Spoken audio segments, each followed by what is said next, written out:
Hello everyone, my name is Alexy, and I'm going to be introducing my project in which I developed an evolving neurofuzzy system for portfolio management. The motivation behind the project was because recently explainable AI has been on the rise. More companies are opting for models which are both highly accurate and highly interpretable. Although traditional neural networks produced great results, they are black box models which lack in interpretability. Thus, in this project, we'll be developing a partially online evolving density-based fuzzy convolutional neural network, or EDF-CNN, and we'll be using it in the application of the stock price prediction. So that leads us to our objectives. Our first objective is to develop a hybrid neurofuzzy system with an embedded deep fuzzy association model and an improved learning mechanism for evolving vocabulary construction. We also want to form meaningful fuzzy association rules with a common set of linguistic variables for increased transparency of the deep learning model. And lastly, we want to apply the model developed to practical applications in classification and regression in order to evaluate its performance. In this video presentation, we'll be talking about the background of the project before introducing the architecture of EDF-CNN, and then we'll go on to some results and applications of EDF-CNN. So, some background. First of all, fuzzy inference systems are able to express uncertainty in human knowledge and form linguistic variables that can provide explainability when solving complex problems, but they suffer from three main issues. Firstly, they have limited expressiveness. This is because the implication operator in a Mandami type FIS is generally a simple function, for example, the min operator, and this can be limiting in terms of its ability to capture complex relationships between input and output variables. Additionally, FISs are incapable at generalization, so the system will basically only answer to what is written in the rule base. Thirdly, rules in FIS must be updated regularly. This is because changing system dynamics, such as the behavior of the data or the input variables, can cause rules that were effective in the past to lose accuracy. Thus, we will have to update the rules by creating new rules or forgetting old rules. Also, as new knowledge about the problem domain is gained, we must also update the FIS to incorporate the new knowledge. That means that a fuzzy inference system alone is not appropriate for complex data-driven tasks. In terms of neural networks, they are great at learning and generalization, but they do not have the interpretability and transparency that we want in models. And that is just due to how the nodes interact with each other and combine each input in a very complex manner. To overcome the weaknesses of neural networks and fuzzy systems, neurofuzzy systems were born.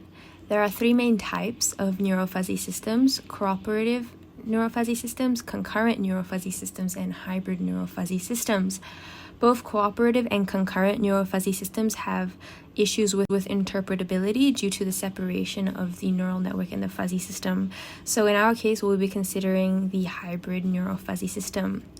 A hybrid neurofuzzy system uses a learning algorithm to determine the fuzzy sets and fuzzy rules through the inputs and outputs. So fuzzy sets will be encoded within the layers of the network as connection weights, and the input and output variables will be modeled as neurons. Each neuron in the neural network will represent the fuzzy knowledge base. As a result, we'll be providing functionality in processing and training the model, and we'll overcome the drawbacks of both neural networks and fuzzy systems.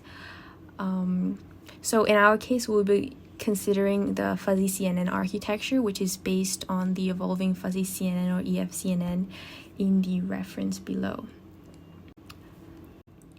EF-CNN contains a deep learning model embedded as a data-driven fuzzy implication operator in a Mandami type FIS.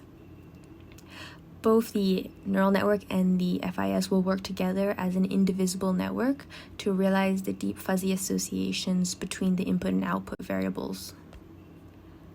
The key features of our architecture are that we use a hybrid NFS structure based on EF-CNN.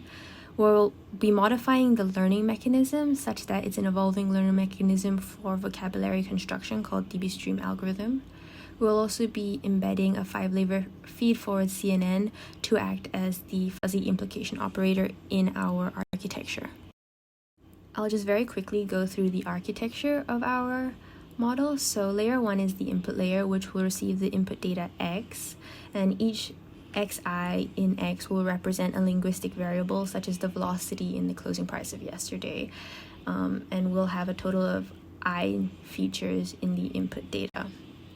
Layer 2 is the antecedent layer, in which each node will be associated with a fuzzy label, which is determined by the fuzzy sets described by DB-stream algorithm. Layer 3 will contain a deep learning model and the fuzzy association layer.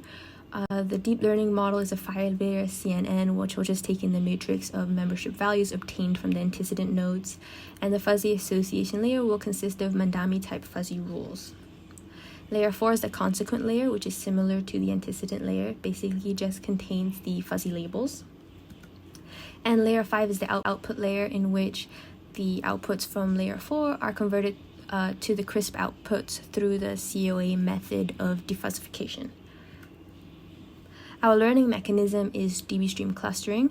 DB-stream clustering will be used to form the linguistic variables during the mapping of the crisp inputs to the fuzzy output space. It's an online clustering algorithm for evolving data streams via a shared density graph. Our rule base will be constructed taking into account the following 3 cases. If the rule is new, we'll add it to the rule base and log the rule's last activation as the current iteration. If a rule with the same antecedent and consequent is already in the rule base, we'll just update the activation as the current iteration. And lastly, if there's a conflicting rule with the same antecedent but a different consequent, we will remove both rules.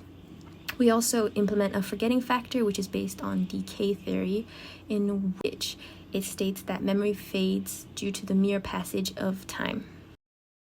We tested EDF-CNN in terms of predictive performance on various securities, and we found that EDF-CNN performed very well on stable securities and worse on volatile securities.